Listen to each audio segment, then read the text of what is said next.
We'll get started. I'm Norm Ornstein from AEI. Thrilled to introduce Cass for a discussion of his new book, The World According to Star Wars. If there's a word to use to describe Cass Sunstein, it is polymath, which means basically somebody with extraordinary competence and expertise across a range of areas. And whether it is constitutional law or behavioral economics or government regulation or squash or popular culture, we have our polymath who has been the most cited legal scholar for many years, taught at the University of Chicago for a long time, has been in government, heading up the Office of Regulatory Affairs in the Obama administration, is the Robert Walmsley University Professor at Harvard Law School, and I think it's safe to say has written more books than Donald Trump has read. More than zero. He may have read his own books. I'll give him that. And with this book, I actually have a small bone to pick with Cass because now I can't get the Star Wars out of my head. So Donald Trump comes on the screen, and I'm thinking Jar Jar Binks, and then I'm thinking Jabba the Hutt, but I do end up with Emperor Palpatine. So Cass, tell us about the book and where we go from here. Great. Well, thank you all for coming. This is an extremely improbable book. So the source of it is that my little boy, now 7 years old, who's obsessed with baseball, the Washington Nationals, Bryce Harper, took a detour from baseball to focus on Star Wars. And when he got obsessed with Star Wars, so did I. And that led to a most unlikely book proposal. And when I talked to colleagues and publishers about this, there was not a lot of enthusiasm. You writing on Star Wars? Like anyone writing on Star Wars is probably a bad idea. You writing on Star Wars, that's a really, really bad idea. But one publisher decided to give the kid a try, where I'm the kid. Okay, so see Star Wars, remember that? That's the cover of the book, and that kind of tells you what the talk's going to be about. So keep that in mind. That's a little stormtrooper and a father. Okay, that's my boy, the one I told you about. That's Declan Power. He likes Star Wars. Okay, so the question is, why did Star Wars succeed? You probably didn't wake up a month ago obsessed with that question. That might not seem like the biggest question America faces today. But it has implications, I think, for why do politicians succeed? Why do ideas succeed or fail? Why do products do well? Why do rebellions succeed? And why all this is extremely unpredictable. I'm going to try to make progress on those questions. Okay, here's an exchange. I'll give you the background. Lawrence Kasdan, one of the greatest screenwriters of the last 50 years, helped write some of the Star Wars movies, including Return of the Jedi. And Kasdan said to George Lucas in a dialogue that was actually recorded in real time, Luke should die. We should kill Luke. And George Lucas says, Luke's not going to die. And Kasdan said, well, Leia should die.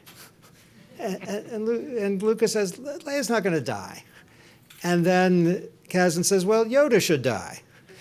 And Lucas says, no one's going to die. And at that point, Kasdan gets kind of serious, and he says, life has more meaning when the viewer's experience is deeper if someone you love dies. The movie has more emotional weight if someone you love is lost along the way. The journey has more impact. Lucas responds, I don't like that, and I don't believe that. I like that, and I believe that. That is what Lucas says, I like and I believe. I think they are precious words. What Lucas says is we're doing something uplifting. We want people to leave the theater full of joy And if they lose someone they love, not going to happen. This is a fairy tale. It's not a different kind of movie. I think those are precious words. They're also behavioral words, because notice their order. I don't like that, and I don't believe that. The disliking precedes the not believing. It's motivated reasoning. I think, notwithstanding the fact that Kasdan knows what he's talking about, Lucas wins that debate by a knockout. Okay, so Star Wars has earned more than $30 billion. That's more than the gross domestic product of about 90 of the world's nations. If its GDP ranks at about in the middle of the 193 nations on the planet, should it have its own seat at the United Nations? I actually have a little in at the United Nations. I haven't put that question to UN people, but when it was released in December 2015, Secretary Clinton, Senator Cruz, and President Obama gave a big public shout out. Okay, so throughout its production, there was apathy toward the project with Fox. These quotations, by the way, are from authoritative sources. This is a researched book. This is a sourced book. This is not based on speculation. This is evidence-based. They hoped a lot of times that it would just go away. Fox hoped from movie theaters, whose business it is to know what's going to sell, for advance guarantees from the theaters of $10 million. That's pathetic. Even back then, that's a pathetic aspiration. They got just $1.5 million. That's worse than pathetic. They didn't even print enough celluloid to meet the early demand for the movies. So they literally didn't think the film was worth the celluloid on which it was printed. Lucas was certain it was going to be a disaster, so he left for Hawaii, believing that there was a possibility that this would be a flop. Harrison Ford, smart guy, captured the actors' consensus in saying, there's this giant guy in a dog suit walking around. It was ridiculous. Okay, so how come everybody was wrong? We could have external explanations that say something about the world, like the 1970s, the timing, and internal explanations that say something about its amazingness. Lawrence Kasdan explaining its success says it's fun, it's delightful, it moves like a son of a bitch, and you don't question too much. That's his explanation. Okay, I'm going to explore 8. Here's the first. I'm not sure how many of you have seen a movie called Searching for Sugar Man, which is about that guy. His name is Rodriguez. He was a failed 1970s folk singer who released two albums. They flopped, and he became a demolition man. He's still a construction worker in Detroit. Unbeknownst to him, Rodriguez is a phenomenon in South Africa. Bigger than the Beatles, bigger than Rolling Stones, bigger than Bob Dylan. People in South Africa would say, Rodriguez, with awe and wonder. Where did he go, Rodriguez? Did he burn himself alive on stage? They asked. Okay, so something happened, Rodriguez in South Africa versus Rodriguez in the United States. Harry Potter didn't exactly have that, but it was turned down by 12 publishers and got a very small early advance. Now, Harry Potter isn't Star Wars in terms of extraordinary success, but it's done pretty well. And the publishers didn't even want to take a flyer on it. Small advance, okay. I'm not sure how many of you have heard of Robert Gottlieb. You know Robert Gottlieb? He has a trilogy of novels. They're mysteries. The first one got pretty good reviews, actually excellent reviews, but sold terribly until it was revealed that Robert Gottlieb is actually J.K. Rowling. And the mysteries, of which there are 3 now, are runaway bestsellers. When they were Gottlieb's novels, they were terrible sellers. As J.K. Rowling novels, they are phenomenal sellers. William Blake, one of the greatest poets in the English language, and artist too, was forgotten for a long time. It's kind of from Serendipity and Rodriguez in South Africa that he was revived to the point where he's in all the anthologies. Jane Austen, everybody knows about now, but Austen was, in her time, ranked with some other female writers and not necessarily the best. She had a decades later revival that turned her into Rodriguez in South Africa. Okay, what I'm getting at here with these examples is the possibility of multiple equilibria, where you have, given a certain state of the world, a potentially stable outcome where we have Jane Austen and William Blake and a famous mystery writer who turns out to be J.K. Rowling, or not, depending on factors that I'm now going to illustrate. Okay, this is called the Music Lab. This is a real experiment. And the way the experiment is set up, people are listening to, and this is for real, on the internet, one of or more of a dozen songs, and they can download them if they like them. So in the control condition, you're listening to songs. You can listen to them for 10 seconds, 15 seconds, then you download them if you like them. Because there are tens of thousands of visitors to the site, you can see what's most popular given intrinsic quality as perceived by listeners. Got it? Then in 8 other conditions, people are randomly sorted into subgroups, which are exactly like the group I just told you about, with one difference. They can see how many people have initially downloaded the songs in their subgroups. So you can see whether a song called Like an Orange Peel is downloaded by 1 or 30 or 500 people, and you can see whether a song Heartbroken on Wednesday was downloaded by the same. The kind of intrinsic quality prediction is that it doesn't matter what gets the initial downloads. In the end, after a certain period, the top songs are going to go to the top, the bottom ones are going to the bottom, and you're going to see the same order in all 9 worlds. Okay, here's what happened, not what I just described. While the very best songs in the control condition never completely tanked, and while the worst songs in the control condition never went to the very top, otherwise anything could happen. Songs that in the control condition were real losers could be spectacular successes among real people if they saw early downloads that were high. Songs that were terrible, were excellent successes in the control condition could do terribly if in the social influence world it turned out that they got few early downloads. Think now what happened to Rodriguez in South Africa and what happened to him in the United States. In South Africa, he got a lot of early downloads. He became iconic because people were loving him.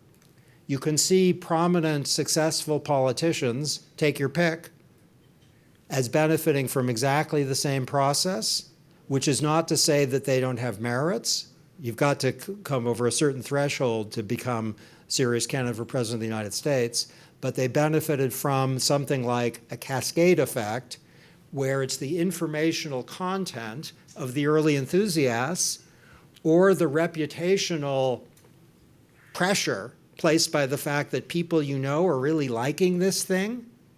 And if you put the informational content, everybody seems to like Star Wars. I should have a look. With the reputational pressure, everyone seems to like Star Wars. I don't want to not know what Star Wars is. Then people will flock to Star Wars. So just a recent commentator, and Friedman, got at part of the picture by saying, ultimately I realized I was going to see The Force Awakens because all my friends were going to see it, and everyone else's friends were going to see it. I was in the grip of a rare phenomenon, a true mass cultural event. She's talking in a way of network effects as a sufficient condition for success. Okay, but for Star Wars, really? Is that the full explanation? Seriously? Is it just a beneficiary of a lot of early downloads? Notes, let's have, by way of parallel, on the Arab Spring and the fall of communism. These were not widely predicted. The Arab Spring was especially unanticipated by people who really knew what they were doing. I think it's plausible to say that the Arab Spring was a product of social influences very much like in the music download study, where we got cascade effects culminating in large movements that actually toppled governments. That does happen. But for Star Wars, there are competing explanations. So here's number two. What Star Wars does is it takes the monomyth as elaborated by Jacqueline Kennedy's triumphant editing experience.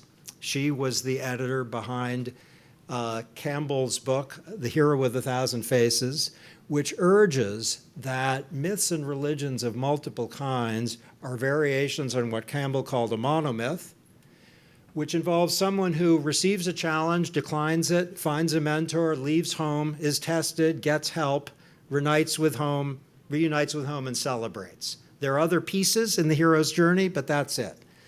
That has universal appeal. It's the story of Star Wars. It's the story in important respects of every person in this room, which is one reason it resonates. There's a hero who journeyed, Spider-Man. You know who she is?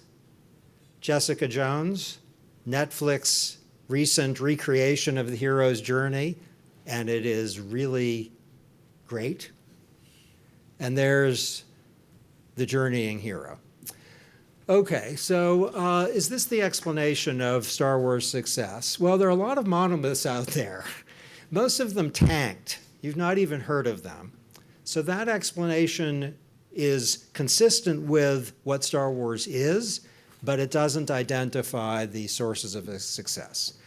Okay, third explanation, the source of Star Wars success is that it has multiple meanings. We'll go in reverse order. There are crazy theories. Have you checked the internet lately? That Star Wars is really about the wonders of totalitarian government and how great it is? Or that Jar Jar Binks is a Sith Lord and he's going to take over everything that's out there. That it's about technology and depersonalization. There's some plausibility to that one. Darth Vader is obviously a mix of person and machine. That this is about the importance of rebellion and a spirit of, let's say, engaged active citizenship. That's a Jeffersonian explanation, Thomas Jefferson is Jedi Knight. We're kind of building up to three that I think are more powerful. To see this as an essentially Oedipal tale, I think, is very plausible. Anakin Skywalker is in love with his mother, who dies. He has a bunch of father figures who he tries to or succeeds in killing. He falls for a woman much older than he, who says to him, "You'll always be a little boy to me." Kind of Freudian, yes?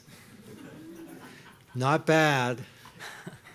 To see this as an essentially Christian tale, I think, is even better. It is a story of redemption, and I'll have something to say about that. The Christian influences on the arc of the movie are palpable. There is a Christian reading of what happens to Luke and also of what happens to Anakin. And you can see it as variations on the New Testament without much trouble. Okay, that's true. There are multiple meanings. But multiple meanings are neither a necessary nor a sufficient condition for success. There are lots of things with multiple meanings that are unsuccessful. There are lots of things that lack multiple meanings that do fantastically well. Harry Potter, I think, doesn't have multiple meanings, still does great. Maybe it has multiple meanings, doesn't need to have multiple meanings to do great. There's a term social scientists use called sampling on the dependent variable, which means that you identify some causal relationship by figuring out a characteristic that a set of goods have in common, but it may be that those goods aren't responsible for the outcome that you're observing, and I think that's true here. That is, even if it has a bunch of different meanings, that is not the causal explanation of why it did great. Okay, we're about halfway through. Republics and empires. The theory of Star Wars is democracy falls to thunderous applause. That's how we lose our liberty. George Lucas drew self-consciously mostly on the Nazi experience, but also on Napoleon and the fall of Rome. The idea of an empire being triumphant because of a republic's internal incapacity, with a squabbling, incompetent legislature giving rise to an appeal of a strong man who can put things in order. That does resonate for people of all political convictions. They can choose their preferred strongman. It might be someone you know in Europe who's doing something that Americans regard as worse than disagreeable. It might be a contemporary figure who's contentious. That is a resonant story. But I think that can't explain the success. Now, to get a more serious explanation, this is, I think, the preferred explanation by the smart people. So the sophisticated explanation is the zeitgeist of the late 1970s favored Star Wars success. After the assassinations of the Kennedys, Martin Luther King and Malcolm X, the tumult of the Vietnam era, Jimmy Carter's malaise, in the midst of a Cold War, a state of national demoralization, what was sought was a new hope. And George Lucas delivered that on a silver spaceship. The idea would be that this was kind of perfectly timed for America of that period, and you could see the smashing success of The Force Awakens now to have a comparable explanation. I think that's the most intuitive explanation, and it's extremely unsatisfactory. And I hope to be saying something now about cultural explanations in general for the success of anything, including a product, a work of art, an idea, or a politician. The problem is it's always possible to generate an ex post zeitgeist explanation. Think of any popular X that succeeded in any period. It's easy to say that that period has features A, B, and C, and that's why the X succeeded. Harry Potter, of course, would do great after 9/11. Of course. It's kind of about evil. Taylor Swift, of course, would explode after the Great Recession. Of course. Really? The of course might seem intuitive, but I'm saying it not because I believe it. I'm saying it because I don't believe it. The explanation is an ex post fairy tale, which lacks evidentiary foundations. This is just to say, if Star Wars did great in the 1920s, the 1930s, the 1990s, the 1980s, the aughts, or now, it would be equally possible to give an ex post cultural explanation and to identify characteristics of the situation that justified its success, but that would be speculative in the extreme. Okay, number 6. Star Wars succeeded because it has a lot to say about light sides and dark sides. William Blake, speaking about the greatest religious writer in the English language, John Milton, said, "The reason Milton wrote in fetters when he wrote of angels and God, and at liberty when of devils and hell, is because he was a true poet and of the devil's party without knowing it." Wow, yes? Blake himself went there to the dark side. Those who restrain their desires do so because theirs is weak enough to be restrained. In a brilliant essay, Lydia Millett writes that Vader was the most erotic figure in Star Wars family and the only tragic one, and because of this he had a terrible beauty. He was, Millett writes, the only question Star Wars posed, the only mystery. He has an erotic charge because he gets what he wants. He makes the dark side seem sexy.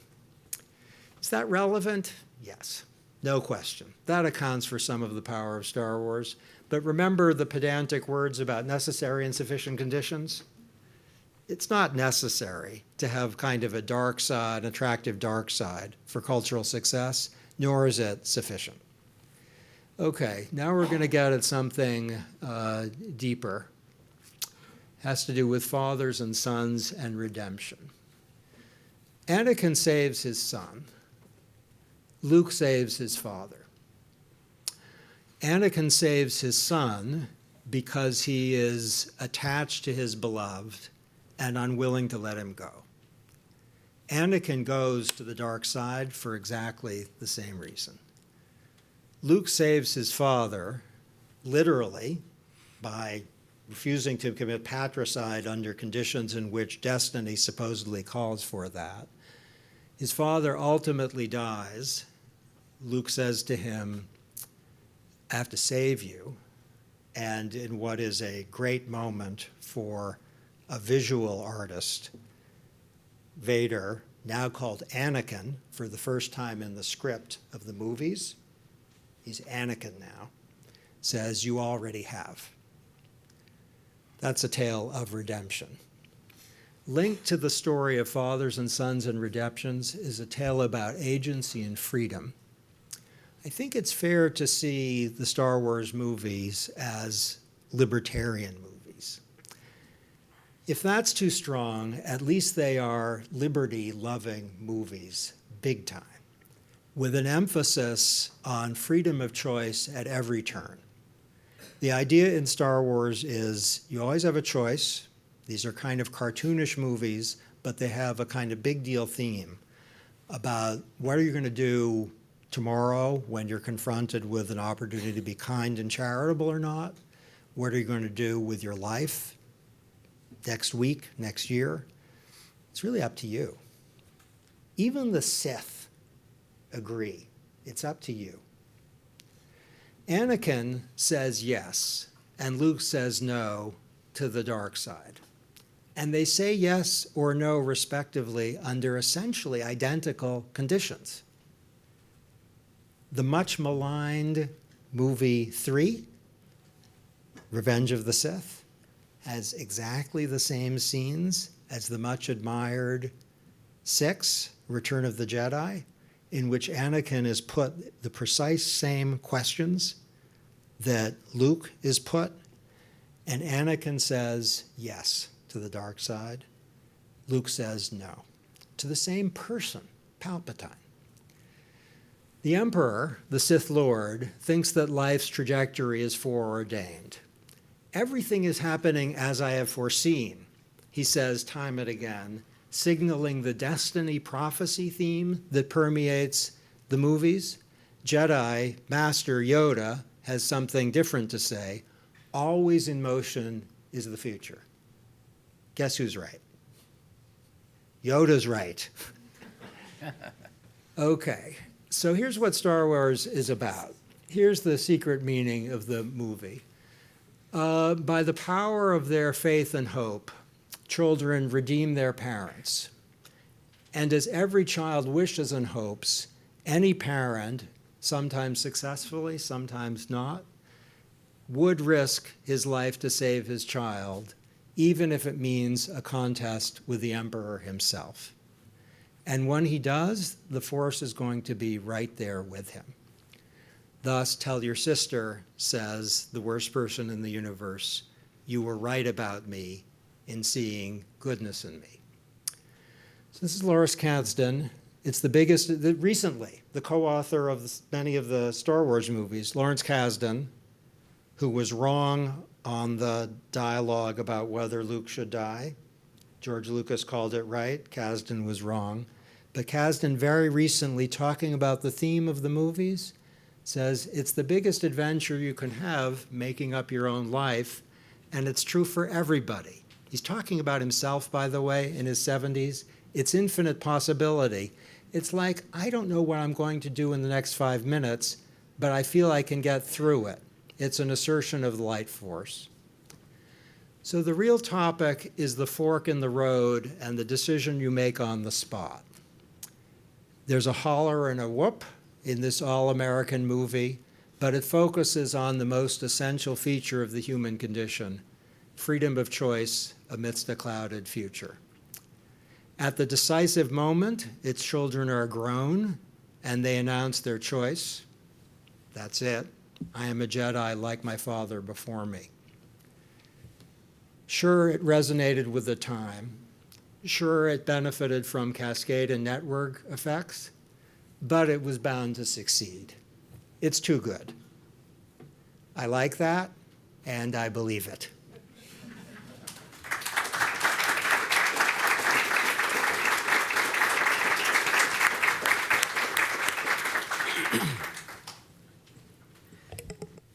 So we are going to start with a little bit of a discussion at the table with my colleagues Michael Strain and James Pethokoukis.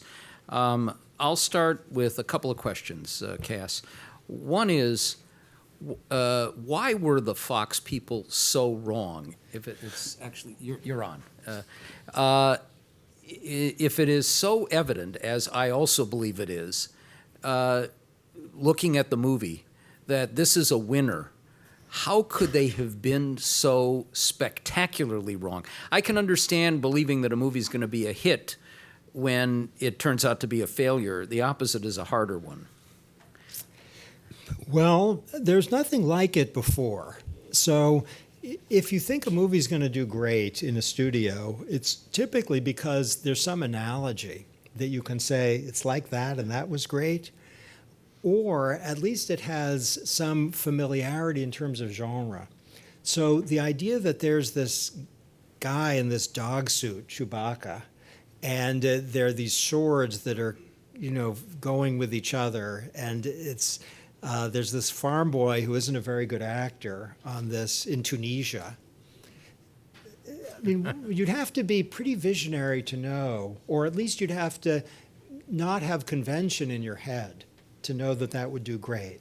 So there's one person, by the way, whose name you will know, who bucked the studio, who saw it. By the way, when the studio saw the movie, no one applauded. They didn't even smile. For Lucas, this must have been devastating.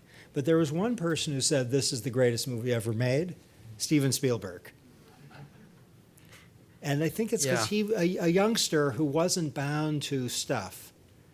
So I'm a little reminded, this is a kind of a parochial association, but I remember when I was first reading Kahneman and Tversky, Kahneman Nobel Prize winner, Tversky would have gotten it too at the University of Chicago, and I talked to my fantastic colleagues at the University of Chicago about this stuff, and they reacted like the studios at Fox.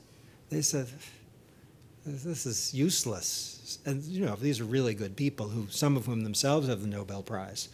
And so there's something about great originality, which at the time might just seem dismissible. So just one other quick question. This week has been the Hamilton week. So sitting in Hamilton, watching Alexander Hamilton, an orphan under horrific circumstances, becomes a great hero, has a father figure in George Washington. Is there an analogy here? I think so. So what Jacqueline Bouvier, she must have been at the time, got was that this guy, Joseph Campbell, I think he was teaching at Amherst, had a tale of a human being born in pretty ordinary circumstances who has real capacities, and they eventually flower into something huge. And the tale of Hamilton is a hero's journey, no question, where he has challenges, declines them, eventually has mentors. He doesn't quite get to until maybe the end of the play, or because of the play, he doesn't get to the exalted state that Campbell's monomyth typically ends with people reaching, like religious figures or mythical figures. But I hadn't thought of it. I have seen Hamilton. I hadn't thought of it till you said it, but I think you've nailed it. It's exactly right. It's another version of the monomyth. So I lied. I actually have a third that flows from that in a sense. The whole sweep of this series is a civics lesson in a sense. And you mentioned it early on, of a slide from democracy to dictatorship or worse. And you note in the book they're thinking about this in the aftermath of the Nixon era. How much did Lucas, Kasdan think through at the beginning, because obviously there are many other analogies here from Rome going forward. There's a lot of detail about the Senate and the exploitation of the popular mood and the slide to autocracy and the outside threat and all of that. Did they think this through, at least through those three initial? Yes. So Lucas studied this in great detail, and the prequels, which are, their time has not yet come. They're not admired widely. The prequels really tell that, and I think it shows his, intensity of focus on how democracies give way. It's something he read a great deal about. And after the movies were released, he went to various countries, and people said, this is the story of Russia. People would say, I'm in Russia. And then he'd go to some other country and say, this is the story of France at a certain period. And it does have, I think, a stylized but accurate account. And you can see if a nation, take your pick, maybe one in Europe, maybe our own, if a country doesn't go full-scale authoritarian, but goes in a way that is disturbing to some on the ground that a paralyzed legislature gives, people have said this under the last two presidents, whether or not they're right doesn't really matter. The fact that they're reasonable is what matters. The risk of not full-scale authoritarianism, but something inconsistent with what, say, is ideal for a self-governing society. James, Michael? James? Oh, I'll go. Thank you. One bit of the book that spoke to me was, and you had it up on the slide, was sort of the fathers and sons. Because when I saw Star Wars in May 1977, rainy Saturday afternoon. Wow. My dad brought me there. My dad was not a big movie goer. He had a reputation for walking out in the middle of films. The only film that I know he sat through was The Godfather. Star Wars was very much not like The Godfather. So we went and saw the movie. He did not get up. He stayed, watched the whole movie. Wow. So, and then we get in the car afterward. I mean, I loved it, obviously.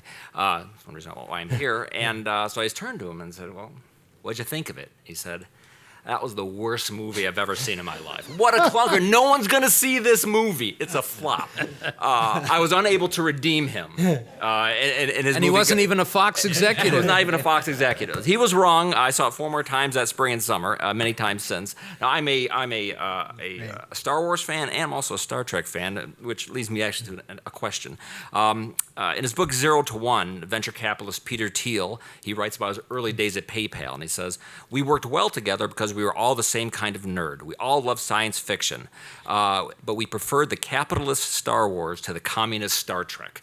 What do you think of the characterization of those two science fiction epics?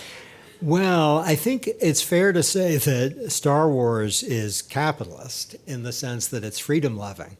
And, you can easily see the empire as like a communist regime in the sense that it's totalitarian and authoritarian. So I think that's fair. And there's a profit motive. And there's a profit motive. No one seems to work in Star Trek. I would not see the Star Trek as communist.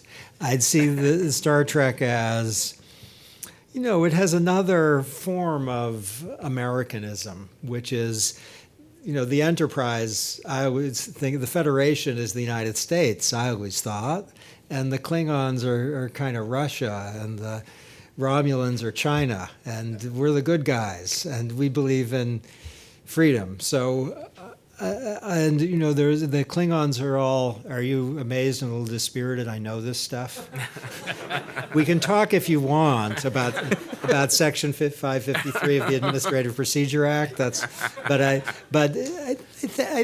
I would say, with due respect for Mr. Thiel, that Star Trek is at least as freedom-loving as a series can be. There are plays on, Hitler, and there's a beautiful one about the Declaration of the Constitution. And so I would say correct about Star Wars, but no communism in Gene Roddenberry's house. But the economic systems are very different, right? So in Star Wars, the profit motive is everywhere. Things cost money. Luke and Obi-Wan are stranded on Tatooine until they can sell the speeder to pay for transport, and Han Solo has the bounty hunters coming after him, and whatever else. Star Trek is a post-scarcity economy, at least for the next generation and after, right? The problem is not allocating scarce resources to satisfy unlimited wants. You have replicator technology. You can get whatever you want. People work for self-betterment, like James does. Not the rest of us aren't quite. We're not quite where Or we're. not for money, right? So I don't know if socialist is the right word, but it seems the economic systems are wildly different. I think what I'd like to think is that in Star Trek, the economic system is deeply capitalist. It's just you don't see that on the screen. That happens off screen. Like, a lot of movies, you don't see people trading. Mm-hmm. But, how'd they build that spaceship? They needed to hire people. So you just don't see that. There are probably scripts that have this, but seeing them, my dad was a construction contractor, and he told me a little bit about his work. It wouldn't make a good TV show. So let me, something I raised with you before. My wonderful son pushed me for years to see Battlestar Galactica. And the name, it's just sounded hokey, right? And then I watched and got hooked and binged the entire series. And, we can talk a bit about some of the parallels here, but it is almost every element of a struggle in a society and the fights between good and evil and redemption and father and son all mixed in there as well. And a part of it is a question about whether science fiction itself is uniquely suited to all of these elements of governance and human behavior. It's a great question. So Battlestar Galactica, for those who don't know it, there was an original series around the same time of Star Trek, not so good. There's a subsequent one. It's fantastic. It's phenomenal. Headed by a Star Trek writer, Ronald Moore. Yeah, it's completely fantastic. So you're saying is extremely interesting. So science fiction at its best, I think what it does is very much along the lines you're describing. They give you a mirror on your own society, which distorts it or twists it enough that you see it fresh. Yes, it's like a world that isn't your own, so it doesn't have the curse of familiarity, where familiarity is a curse because you can't really see it as if it's got density. It's more like furniture.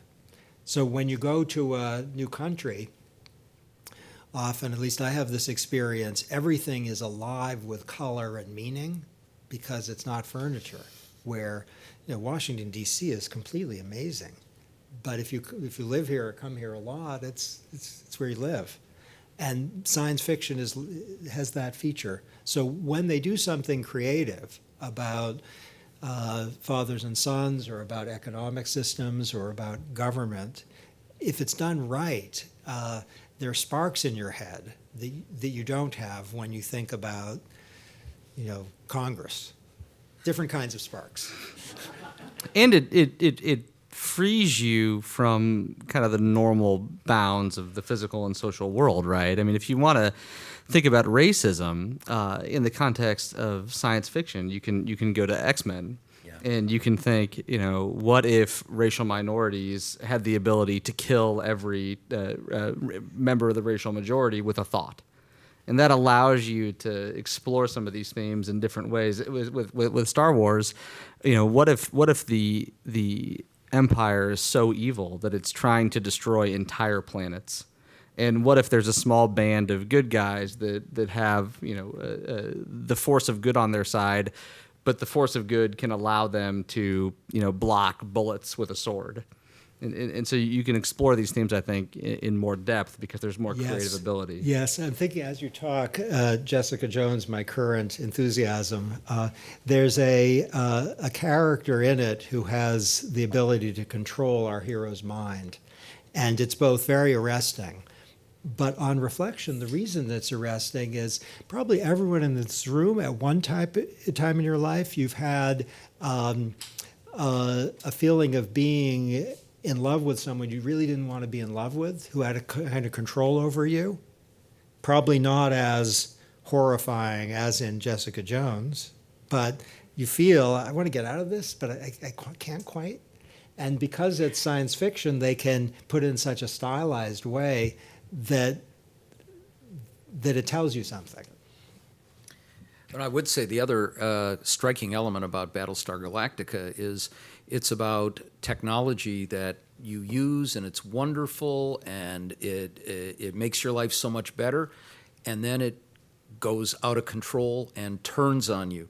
And all of these debates we're having about genetics, about self-driving cars and where that leads, about robots, and in this case it's about robots, it really is one of those areas that we're going to be talking about a lot. There's now, probably some of you have seen this, there are robots that are kind of eerily like human beings, more like human beings than the droids in Star Wars, where they talk to you.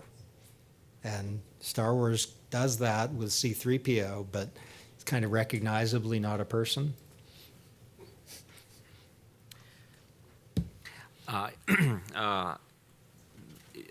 The Force. How do you view the Force? Do you view the Force as some sort of like cosmic nudge, a cosmic choice architect that can influence your decisions but does not drive your decision? It's the galactic behavioral science unit. That's right. Or is the Force really like almost like God? There are coincidences in Star Wars. The fact that R2-D2 and C-3PO, they land on Tatooine, where Luke is, that one might say that their fates were being guided. So how do you view the Force? Okay, so I'll give you the religious reading and then the secular reading. And then the economics. To see it as to see the Force as God, I think, is completely reasonable. And at one point, Lucas said, I believe in God, and it was in a context where it would be plausible to say that at least authorial intention was consistent with that. Didn't take a clear theological stand, but consistent with that. So I think that is a very natural reading. And when there was a biological explanation for force sensitivity given in Phantom Menace, a lot of people said, and that's because it seemed to take away that resonance. So I asked my Twitter followers to give me a question. The first thing I got was, does the genetic component there of the Force bother you? Yeah, I think I love George Lucas as a creative force, but that was not his best moment, I think. So yes, bothers me. The secular reading is signaled by Kasdan when he says, I don't know what I'm going to do tomorrow, let alone next month. It's infinite possibility. That's the life force. And I don't know if it's a coincidence that he said life force, but it connects so much with things Kasdan and Lucas have both said over many decades, where Lucas said at one point, everybody has a choice of being a hero every day of their lives. You can be kind and compassionate with someone or not. You can treat someone with dignity or not. And he was saying, really, freedom of choice. And then he said another bit, talking about his own life, there are many paths you can walk down all the time. And he lives it. Not that he's a saint by any means, but he kind of lives it, where he left movies for about 20 years. At the height of his powers, he just left movies. That doesn't happen. Why did he do that? Well, there was a signal just a couple months ago on Charlie Rose, where Charlie Rose, you could see, so excited to be interviewing the great George Lucas, said, what do you want to be on your in your epitaph? What do you want it to say? And you could tell Charlie Rose was hoping something large about his vision of movies and art. And Lucas said extremely quickly, I was a great dad. There's no thought. That was just what he wanted to be said. And that was his choice. It was a pretty radical choice. So the force which says, you get up in a day and you're going to do something that's maybe a little bit good or a little bit different. I think that's Kasdan's conception of the force. And and Lucas was there too at times. So here's a little passage. In The Force Awakens, Han has precisely the same attitude towards Kylo, his son, as Luke did towards his father, Kylo's grandfather. True, that didn't work out so great. But just wait. For the third trilogy, I predict that some redemption is on the way, and for more than one character. You'll see. Elaborate. Okay, so I should say I don't have any inside knowledge. Damn. Guess how many interviews I did for this book? 0. I talked to George Lucas once.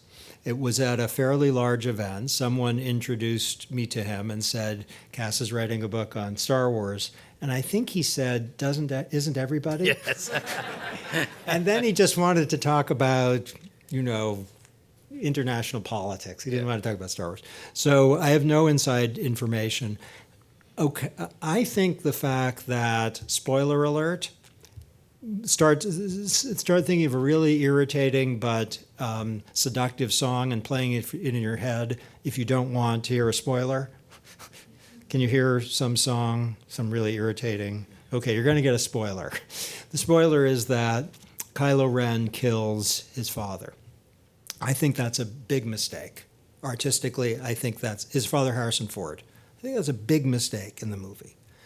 My own view, the person who really knows what he's doing with movie making, Lawrence Kasdan, chose that. Kasdan did.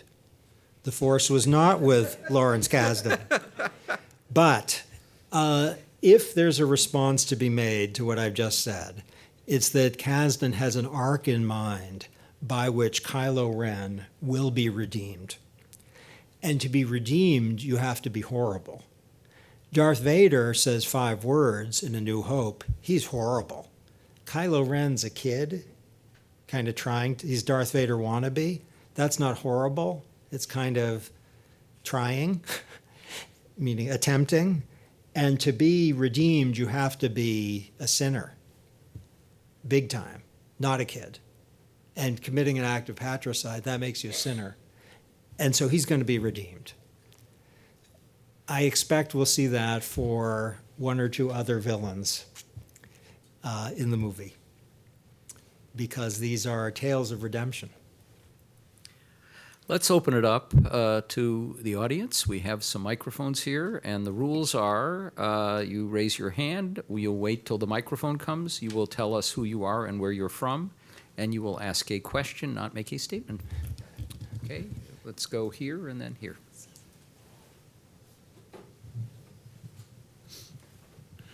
Testing. Hi.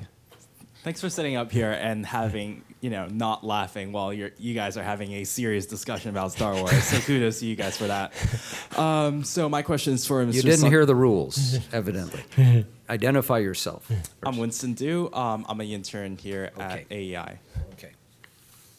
Mr. Sunstein, in A New Hope, Obi-Wan Kenobi uses the first instance of the Jedi mind trick in the series. He tells 2 stormtroopers in Mos Eisley, these are not the droids you're looking for. Now, if you written at length about your own kind of Jedi mind tricks, in your acclaimed book, Nudge, you espouse some possibly Orwellian ideas. As Darth Vader asserts, the ability to destroy a planet is insignificant to the power of the Force. According to your recent Wall Street Journal article, which I read on June 3rd, you think it's a mistake to even see the Supreme Court justices as, Jedi Knights restoring peace and prosperity to the galaxy.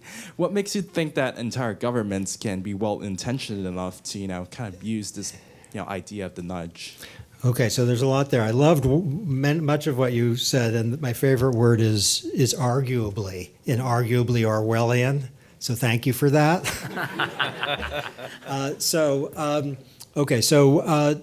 To think about what a nudge is, if you buy a car, you'll see a sticker on it that says how much it's going to cost to use gas every year, or if you buy a refrigerator, it'll say how much it costs to operate it. That's a nudge. It's informing you about some characteristic of a product. Nudges are characteristic of the private sector, which does a lot of voluntary good nudging by telling you stuff about the good. So when you get a cell phone, you get a lot of information about it, which are about usage and risks, economic risks of if you go over and such. They're nudging you in various ways. So I wouldn't say those are even arguably Orwellian. So a nudge is like a GPS. It's some feature of a context which tells you how to get in the direction you want to go. It's respectful of your end and also of your autonomy. If you get a warning on your stove that says, if you do something with your stove, there's going to be a risk of a fire, that's a nudge, purely private nudge. So the market is generating lots of nudges all the time, and thank goodness for that. If the government is giving you information about Social Security, how much money you're going to be getting from the Social Security system at the end of your working days, that's a nudge, and that's a good thing. If the government is operating a website, it has to have an order on the website where some things are in some fonts and some things are in other fonts, and order effects are significant. So that's a nudge. So to identify an Orwellian nudge which deserves approval in a democratic society, I think is a difficult task. So I would not favor any Orwellian ones. I don't think I'd favor any arguably Orwellian ones either.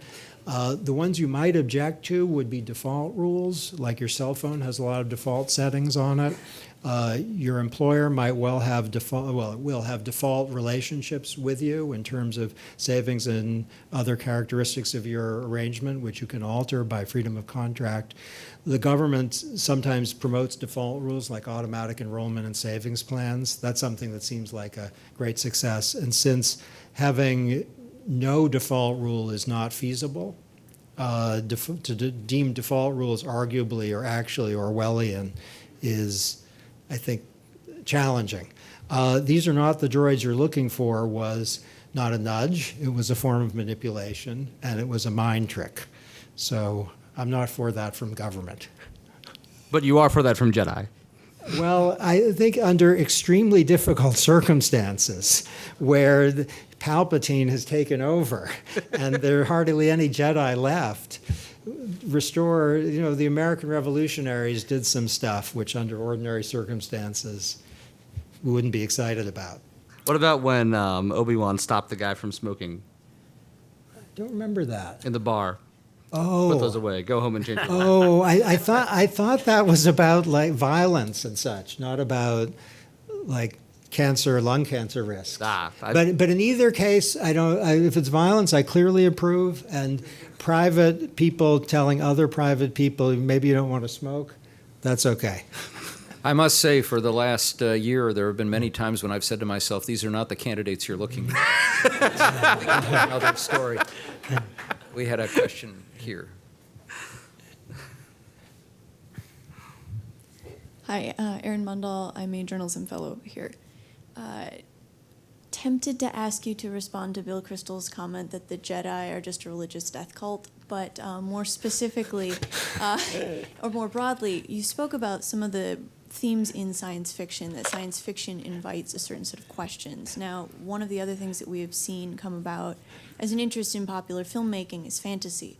So I'm kind of curious, there are people who speak about how fantasy and science fiction are connected.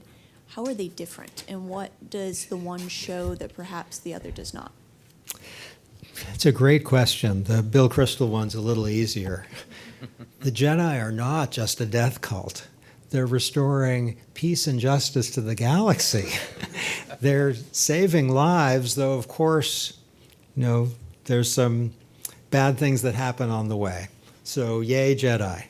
Am I stalling well enough on the fantasy science fiction question? What science fiction has that fantasy doesn't, I think, is it typically has a projection from our reality, which is with a leap or two of faith imaginable. So the Star Trek world is clearly science fiction. It's just our society speed it up in various ways. That's what science fiction typically does. Fantasy, I'm thinking of Neil Gaiman here, who's one of my favorite fantasy writers. It's not really science fiction. It takes something that's completely unimaginable and plays with it, or it takes something in our world. It puts wizards in our world, or people underground who do stuff that isn't a scientific development. You raise a great question. What can science fiction do that fantasy can't, and vice versa? And offhand, I have a stronger taste for science fiction than for fantasy, but that might just be I know it better. And I'm thinking that any generalization I give would probably be wrong. It's probably that fantasy is capable of doing all of the things that science fiction is capable of, just through a different route. And there's some things, aren't there, that are at the border of science fiction fantasy? You're not really quite sure. So I think there are two ways of getting at what we were all discussing, of putting a kind of weird mirror that makes fresh what we take for granted. Yeah, but I mean, but what is Star Wars? I mean, people usually talk about Star Wars as space fantasy, not as science fiction. Where in Star Trek, there's all the techno babble. You don't hear that in Star Trek. You know what? The ships can go really fast because they can go really fast. You don't worry about that. Yes, I think Star Wars is one of these borderline ones. Reasonable people could say it's space fantasy, not science fiction. But a demarcation that's often put out is that fantasy does not use technology. And so you think about Lord of the Rings, and there are no electronics. There are no automobiles. There's nothing like that. Whereas science fiction has a technological element. Star Wars certainly kind of is on the borderline in another sense. Fantasy is set in the past, and science fiction set in the future. Of course, Star Wars is set a long time ago in a galaxy far, far away. Oh. Yes. Michael Swoboda, George Washington University. I want to ask only half facetiously whether you think the antitrust division of the Justice Department should have intervened to prevent J.J. Abrams from getting hold of both Star Trek and Star Wars?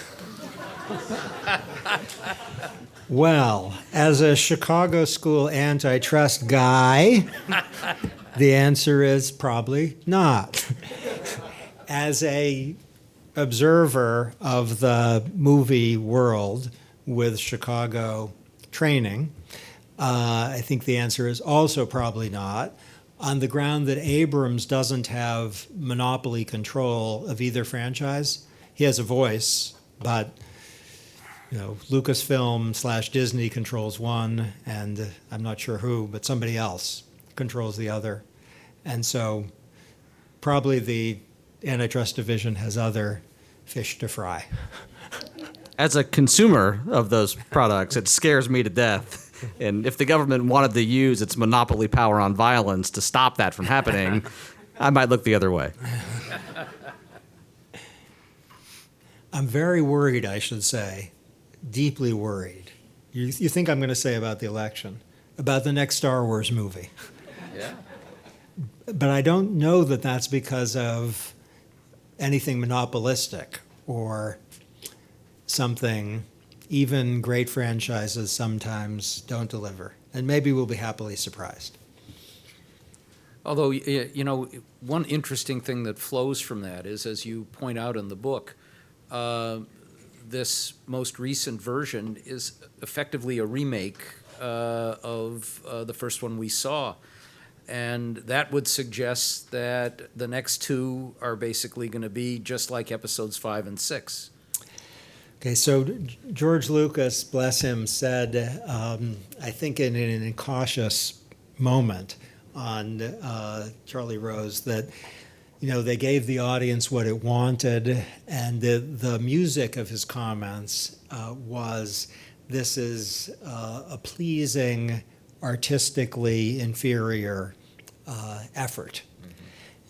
And so it's imaginable that we'll see just what you described, that they'll take the good elements from the original trilogy and repackage them in various ways. I can see why Lucas said that. He's a visionary, and The Force Awakens, I think, is merely excellent. It's not, Yeah. it's not whoa. It's just excellent. And I think he probably feels a little stung that his prequels were received so poorly. They took risks. They were both, whether good or bad. I think good, but most people don't. They took risks. I do think it would be disappointing enough to be, a little thinking maybe the market failed in some way or the market succeeded in some way, that it's not good for markets to succeed if they just deliver zillions of dollars but no creative anything.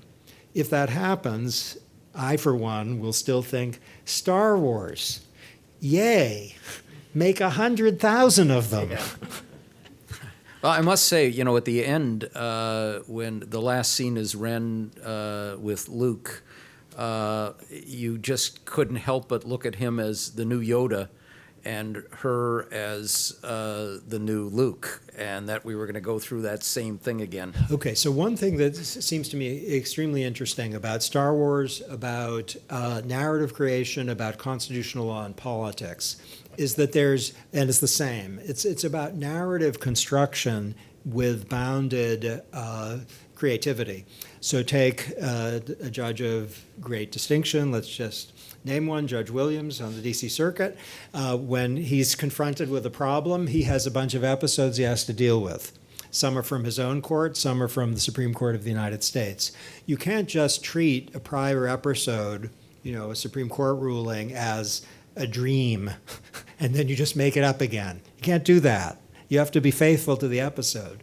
But given the Supreme Court's episode and the court's prior episodes, you can go in multiple different directions with the range of possible directions being relatively bounded or not, depending on the context. And that's just what authors of the new Star Wars episodes are doing, and it's just what each of us, in a way, is doing when we figure out what we're going to do next. Yes, we don't want to, I think it's hard to think you're going to be completely discontinuous with your prior self. Your prior self is like your precedents. And that suggests that they can go in lots of different directions. I think to make Luke a Yoda figure or an Obi-Wan figure would be gutless. And I hope they aren't gutless. Yeah. And I hope they do something interesting and surprising where Luke is maybe dark side tempted. That would be interesting and fit a little with Return of the Jedi, wouldn't it, where he kind of goes to the dark side, or something that it's not easy for any of us to anticipate, but where you go not, oh, I saw that, and it's kind of pleasing like music that's in the elevator, but you say it gets your ears pricked up. Having read the book and listened to here, you're probably more pro George Lucas than I think a lot of fans who are turned off by the three movies. Now, now George, he treats the movies like, use your constitutional law framing, like they are living, breathing documents that he can go back, he can change, he can retcon. Most fans are originalists, like. They don't like the changes to Han Solo. Han shot first. They don't like all the changes to the special effects. So you're not an originalist. Well, in constitutional law, I'm not an originalist. With respect to Lucas, I have a mixed view. So everyone in the room knows the Han shot first controversy, so this needn't be explained. Okay, Just as a show of hands, who thinks Han shot first? Who thinks? Who does? Okay, so this is easily explained. There's a right and wrong answer. This is easily explained. So there's a scene where Greedo, who is collecting money from Han, is maybe going to shoot Han, and the question is, do they shoot simultaneously? In which case, Han is engaged in self-defense and an honorable guy. Or does he shoot the guy before he gets to pull his gun, in which case he's a rogue and a scoundrel? The right way to do it is he's a rogue and a scoundrel. Han shot first. That fits with his character. That fits with his coolness. I'm not getting unanimity in the room. So And just logistically, I mean, it would have been impossible for him to have dodged that blaster shot unless he had shot first. So artistically and characterized, Han shot first. So I'm an originalist with respect to that all-important point. But the switch, where it was redone by George Lucas, so they kind of shot at the same time, as best I can tell, it's an honorable error, and it's a sweet error. His daughter, he didn't want to upset his daughter by having this beloved character be a murderer. He's protecting his daughter. Honorable mistake. In terms of other changes, to go in the details that will fascinate everybody. Yes? Yes. Yes. Okay. So originally, the scene with Jabba the Hutt, where he's younger than in Return of the Jedi and chatting with Han Solo, couldn't be done by existing technology, so they taped it with this kind of big Irish guy and just deleted it from the movie. Lucas inserted it back in. I think it's a good scene. I think it works. So that departure from the original vision, I the think, scene outside the Falcon. exactly. Nah, I hate that scene. Okay. Well, reasonable people can disagree. So maybe you think that one fails. But there are other scenes which maybe we can agree, maybe not, where he makes them visually more full. He puts more stuff in there, and so you see these creatures ambling by who are wildly surprising creatures. I think that's a plus. So I guess what I'm saying as I free associate, though I hadn't thought of this till you asked the question, is his departure from the original depiction, that's not intrinsically a mistake. It depends on whether he makes it better or worse. And so if you loved that scene, the fact that he changed it would be okay. It's the fact that he changed it for the worse that makes it bad. The celebrations after the second Death Star is destroyed, the celebrations on all the different worlds. It's a change for the better. Yeah. We have one last question here. You spent some time talking And you are? Oh, my name's Mark Moisier. You spent some time talking about what made the original Star Wars so great. And some people are going to, it's more than an argument that the prequel really didn't do that well, but this Force Awakens did extremely well. What is it about The Force Awakens where people hadn't seen it, but they just flooded to the theaters, but they came back for this one? Okay, well, the prequels, in terms of money, did really well. They made a zillion dollars. You're right, though, The Force Awakens, in terms of, if you don't adjust for inflation, I think it's the biggest North American movie ever. And if you adjust for inflation, it's, I think, second to A New Hope as the most successful. So it did spectacularly well.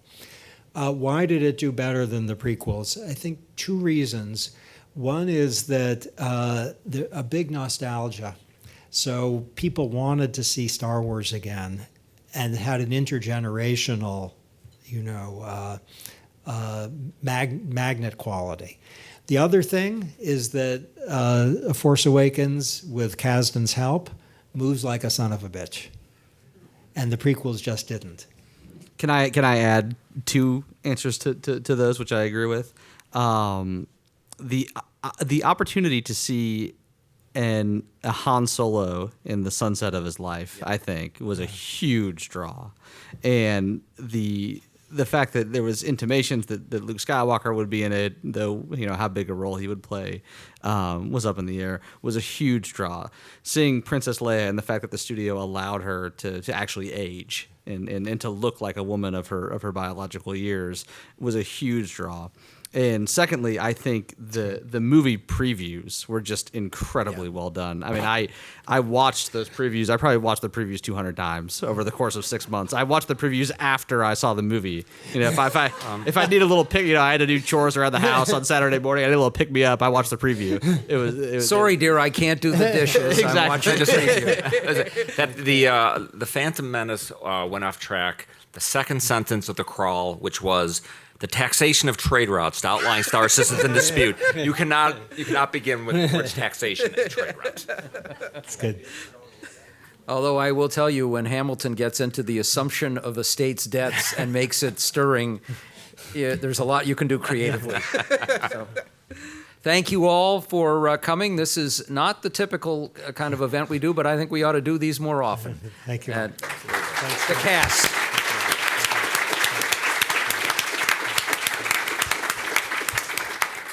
It was great. Thanks. Thank you. Really fun. Thank you.